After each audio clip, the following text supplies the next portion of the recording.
I learned work ethic very early on in my life. I learned that if you wanted to have a good life, you just needed to lean into it. Hi, my name is Gabriela Olmos Hill.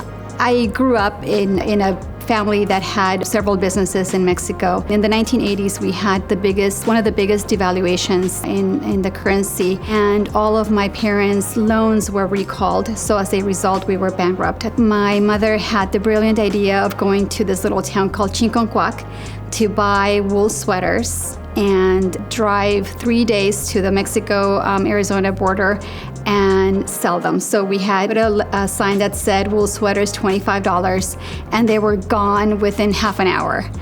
What we discovered the next day was that the retail price in all the little stores around the border was $65. So that was my first lesson in marketing, which is called market research. I oversee the privacy, advocacy, and business process programs within the marketing organization at Microsoft. One of the values that I hold very dear to my heart is the value of community.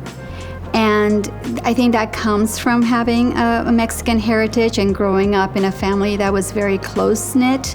I think I bring that to work every day when I ask in my one-on-ones with my team, how's your glamorous life going today? Because I really want to know how they're doing as a human.